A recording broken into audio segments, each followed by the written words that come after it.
One of my favorite chapters in my most recent book called The Best of Yourself, which you can get on Amazon or Barnes and Noble, anywhere really, I have a chapter called Faith Expressed in Action. And that title, that quote, actually got it from a book that has really, really helped me deeply and profoundly to solidify my faith. And that's in a book called God Works Through Faith by Robert Russell. I don't identify as someone that is religious. I identify as someone who is spiritual.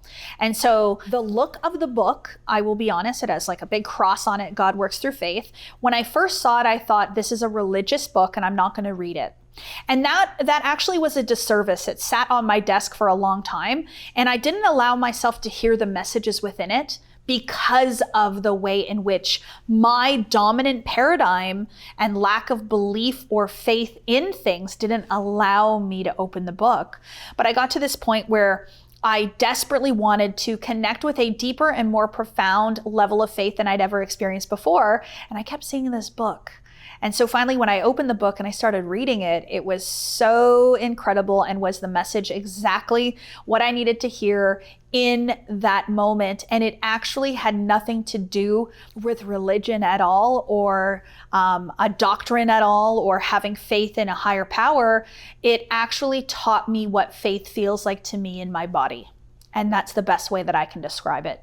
And so one of his quotes that he uses in that book is that success in its simplest terms is faith expressed in action. And so it's one thing to have faith, it's another thing to be faith. And that's where I now exist as a woman who walks in faith every day. And if you had have said that to me 5 years ago, I would have thought that you meant you're someone that goes to church. You're someone that's part of a religious community. But the woman that I am today actually understands that it's far greater than what someone believes, or a community or a church or anything. It's actually a connection and a relationship with myself, with the Spirit flowing to and through me. And that it actually has nothing to do with anyone or anything outside of me. And so when I say that I am a woman who walks in faith, that means something to me. And I'm going to share with you today what that means. And so over the past 4 years, I have learned about the power of manifestation, and I've learned about spirituality, and I've learned how to reprogram the subconscious mind and what you believe is your truth. And I've learned about peak performance and how to be more efficient and more productive, and how to change your habits and how to do things differently in the physical world. And there has been this common thing that I have noticed, is that when I do all of those things without faith, they do nothing. But when I do them in faith, they are magical. And so faith for me, this way of feeling, this space that I hold in my body, is the magic, and it is the power, and it is a choice. And so I'll never forget the day that Chris called me one day. And for those that are unaware, Chris is my business partner. We were formally married. We started Diamond Academy together. And he called me one day and we had a conversation about something. And I can't remember what it was, but he called me one day and he said, I made a decision about that thing we talked about. And I said, okay, what was the decision? He goes, I'm just going to have faith. And I went, wow, it really is that easy to choose to have faith. And it might have been faith in someone or a thing, or faith in an outcome, or faith in himself. I have no idea what he meant. But he chose to feel the feeling of faith and to allow that to be the thing that brings the outcome into the physical 3D world. So sometimes I think what we do is we have faith in the fear. We have faith in the worry. We have faith in the disbelief. We have faith in the worst case scenario. And so that gives the magic, and it gives the power to the outcome we actually don't desire. So you might inadvertently select a manifestation in your life because you have faith that it won't work out. So wherever that faith is directed is where the power is directed. So you can say, I have faith, but I would really ask you to go deeper and ask yourself, what do I actually have faith in? Do I have faith in myself? Do I have faith in my abilities? Do I have faith that the universe will deliver? Do I have faith in a higher power? Do I have faith in my family and my friends? Do I have faith in my spouse?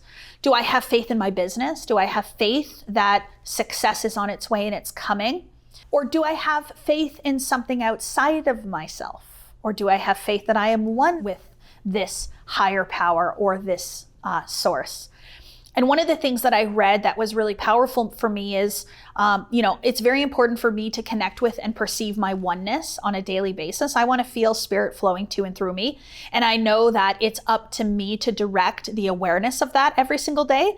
Spirit is not saying, hey, I'm here, look at me, look at me, look at me. It can be very, very subtle and you can turn your gaze away. So for me, it's about turning my gaze back. Where is my awareness today? Where is my spirit? Perceive it and feel it. And so I read this once that it's not about having faith in God, it's about having the faith of God. Because when you recognize that you have that God energy, that source energy that you are one with and you are a part of, you realize that the faith that God has is the faith that you have available to you as well. And so instead of having faith that some other power is more powerful than you, have faith that you are the power that is powerful. And that is a whole other level of faith. That is a whole other existence and way of being. So when I say that I feel faith as part of my being, that is what I mean. And so what is this action piece then? Faith expressed in action is very, very powerful. Because what I find with faith is that you can say you have it, but unless you walk in it, unless it is your truth, unless it is the state with which you exist in, you might not actually have it. So I might say, I have faith that my business is going to grow this month. I have faith that I'm going to double my income in my business. And then somebody comes to you and there's an investment opportunity in your business. Maybe it's marketing.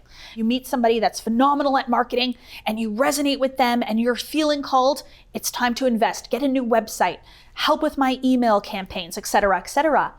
And then when they tell you the cost and you're about to invest and you go, next month I'll invest. What you're doing is you're choosing not to act in faith. So to act in faith then is to say, I believe that the outcome is this, and I'm actually going to move my body in the belief and the faith of that outcome, which then creates that outcome. So I, on a regular basis, do things as an act of faith as much as I possibly can. You'll hear me talk about embodiment and practice being. So I'm going to practice being my next level me, etc. But you'll also hear me say that I'm going to act in faith. So when we move something into the body, it gains momentum, it gains power, and you actually feel it vibrationally. So faith has a feeling, right? And so when I feel that feeling of faith, I want to take action upon that faith and walk in that faith.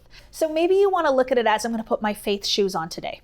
There's a certain pair of shoes that I walk in, and these are my faith shoes. They make me feel unstoppable. They make me feel powerful. They make me feel like a boss. I'm going to put those shoes on today, and every step I take, I'm going to walk in that faith today. And that is how I want to be every day. I remember probably a year ago, I thought to myself, what's different in my grandest version? Like, what would be the next level of all of this? And I thought, there's got to be a level of faith that is even more profound than I've ever experienced. There has to be an existence. And so what would that feel like if I walked in faith every day, took steps automatically and effortlessly to just have faith? What would that be like? And so immediately I opened myself up to the availability of that. And then of course, I'm given an opportunity to choose a deeper level of faith.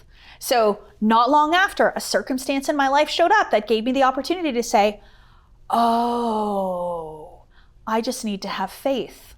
That's all this is. There's nothing I can do. There's nothing that I can say. There's no action that I can take to try to fix this. It is truly deciding that in this moment right now, the biggest, most contrasting experience I've ever had in my life, I'm going to choose faith and say, thank you, God, for showing me that this problem is already solved. And this allowed me to tap in to that deeper, more profound level of faith. And so I always say I put my faith shoes on that day, and I continue to wear them every single day. The other thing is, when we talk about faith and directing your faith, I want you to really understand that faith is the elixir. It is the superpower. It is the magic. And let's put faith on our thoughts for a second. The thoughts that we have that we don't have faith in, they are not powerful. They do not manifest. The thoughts that we have faith in manifest. So how can we look at that then? What do you mean by that, Kathleen? So I might have a thought that says, oh, I can't do it as good as her. She is so good at what she does, and I'm not as good as her. That thought has faith. Why? I believe it. I believe she's good, and I believe I'm not good enough. And so I have faith in the assumption that I can't possibly be as good as her. And so unfortunately, that's a powerful thought that sends out a ricochet, and it's the perpetual transmutation of energy. So the thought that I am not good enough, that I can't do it like she does, is a thought that will create into the physical form, and you will find that you will never be as good as she is. You will find you will never know as much as she knows. Whoever she is, I'm just saying it's the other that we compare ourselves to. So what I do is I notice the thoughts that I have faith in, and I decide to have faith in new ones. So for example, I notice that I don't think that I'm as good as her, or that I know enough as her. And I'll say to myself, what would be a thought that if I had faith in and it manifested outward would help me to serve more people, to make a bigger impact in this world, and to truly, truly transform other people's lives? Well, I can't simply think I'm not good enough. I have to think that I'm the best of myself. I'm the best at doing this, that I am an expert in my field, that it is my zone of genius. So what I'm going to do then is I'm going to decide that that's the new belief that I'm going to affirm. But in that moment, I'm just going to choose to have faith that that is true. What if that's true? What if I am at my best? And what if I am really good at what I do?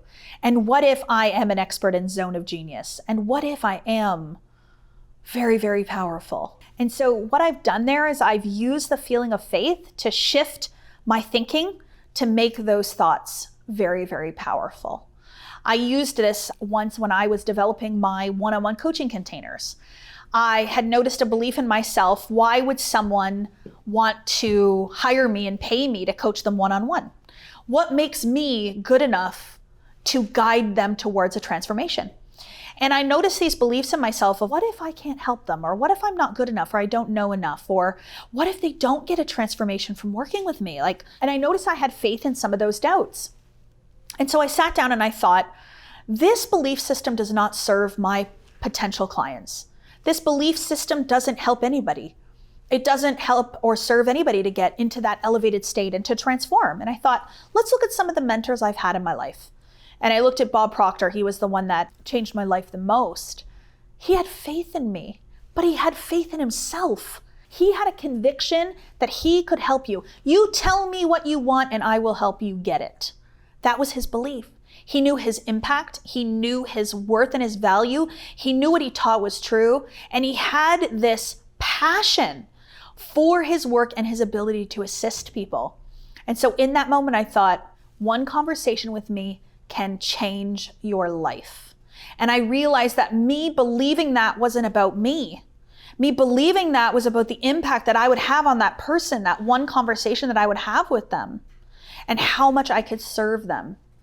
And so that faith feeling that I have within myself, I allowed myself to put it on that belief. And what is so interesting, and not interesting at all because I'm not surprised, but I get the feedback from people on almost a daily basis, and they use the language of changing their life. And I don't think that that language would come to me if I didn't see the opportunity and possibility of me serving someone in that capacity being available. Another example about how the faith in what you believe in is so incredibly important, but it's also a very, very good sign when you don't take action on something to reassess your faith and what you have faith in. So Bob used to call it the knowing doing gap, but I don't use that language very often anymore because it's actually not knowing what you should do and you're just not doing it. It's actually not having faith in the outcome. And so what I like to say is, if you aren't doing something, you're procrastinating, you're putting it off, you're avoiding it, there is an underlying feeling within yourself that you have not tapped into in order for you to take that action. So for example, if you have a a beautiful article that you've been asked to write for a magazine and it's due in 2 days and you haven't even started the article, ask yourself, what do I have faith in related to this article? And what you will find is likely that you have faith that it's not going to be good. It's not going to be the best article that you've ever written, that people aren't going to read it anyway, that they're not going to like it, et cetera, et cetera, et cetera.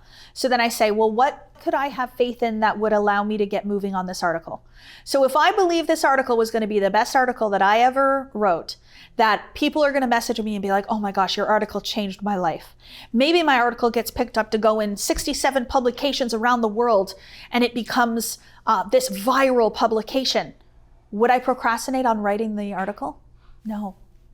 So choose to have faith in the outcome, and then your body will express itself through action. So I find effortless action, habit changing, automatic patterns and reprograms will be changed effortlessly through belief shifting and through faith. Faith is so important as well in the creation of vision boards. And so many people are doing this now where they'll create these vision boards, and we do them on paper on a Bristol board, or you'll do it on Canva. They have all of these templates. People have it on their phones. I have it on the back of my phone. I have my vision board. And it becomes a visible representation of the life that you wish to experience. And I always say it's a lifestyle. It's a way of being, and it's a version of yourself that you need to become. So not a lot of people teach this, but it's not about, the manifestation doesn't happen in the creation of the vision board. The manifestation process begins when you ask yourself, who do I need to be in order to have this life? So if you live in an apartment in a duplex and you have a regular job and you want to be an entrepreneur and you want to live in a mansion, it's going to involve you transforming into a different version of yourself in order to become who you need to be to experience the life that's on the vision board. So it's not simply a visual representation. It's actually an inner transformation that you can see on your wall in terms of a lifestyle. So who do I need to be? And so then I would actually ask you, what level of faith will this vision require? Like, what level of faith will this version of me have? And how can I step into that? Because if you don't have the faith to create what is on your vision board, you're not going to move your body. You're not going to take action. The first moment that contrast shows up, which is a sign your manifestation is coming, you're going to say, oh, well, it's not here. I'm gone. Because you didn't have faith. And so I really, really want us to tap into, what does it feel like to have faith? And where do I already have it? And so I always want to find the experience within me already. I recognize that when I created this elevated version of me that I call Casey, she's always been here. I'm not creating something new. I'm not becoming a new woman. I'm the same woman, just a grander, elevated version of her. But that grander and elevated version has always been within me. It's just a remembering of things that I forgot. And so then I will say, okay, so who do I need to be in order to create this lifestyle? What's this level of faith? And what does it feel like to already have faith? So where in my life today do I have faith already? And you will find that faith is all around you. You act in faith over and over and over again. Every step you take is in faith. For example, Amazon is a beautiful, beautiful, people call it like the Amazon universe, universe prime, because they use this example of you go online, you pick what you want, and then you have absolute faith that somebody is going to go pick it from the shelves, put it in a box and ship it to your house, and it's going to show up at your door. And not many of us, I'm sure some of us, worry about when it's going to come. My 11-year-old constantly checks the Amazon deliveries out of excitement. She's so excited for her Amazon delivery to come, but she has faith that it's going to come. She's just really excited for it to come. But when you're checking Amazon going, oh, I need it today, and it's not there, where is it? You're not acting in faith. But for the most part, when we order off Amazon, we have faith. When we order pizza and we order a pepperoni pizza, we have faith that the delivery man's going to bring a pepperoni pizza. So much so that when we open it up and it's not pepperoni, we're like, oh, what happened? And even in Ubers now, we get into strangers' cars every single day with faith that that stranger is going to take us where we want to go. And so when you can step back and go, oh my gosh, I am in faith. Absolutely. I have faith in myself. I had 2 children, 2 daughters, with the faith that I would take care of them. I didn't think I'll have no idea what to do. I thought, I guess I'm going to figure this out. I started a business with the faith that the path would reveal itself to the realization of my desires, never having owned a business before. Tell yourself a story about why you have so much faith today. Find the areas in your life where that faith has, dimmed a little bit, where the light has dimmed, and then allow yourself to take the faith that you have in Uber and move it on over to whatever part of your life that you lack the faith in. And once you straighten that up, you will find that you have this deep sense of faith that no matter what comes your way, you're like, it's all working out. It's all here. It's all happening. And I'm okay, and I'm safe, and I'm secure. And I know that everything will be the way that I desire it to be. But it's a choice, and it's a state of being, and it's something that you have the ability and capacity to tap into every day in any moment. And so I told you the story about Chris and how he just said, you know what? I'm just going to have faith. So what can you say today? Okay, I guess I'm just going to have faith. I'm going to have faith, and let all the fears and the worries just drop away and allow your nervous system to be calm and to rest and to know that the outcome is already figured out and the outcome is already solved. And don't forget that the limit does not exist.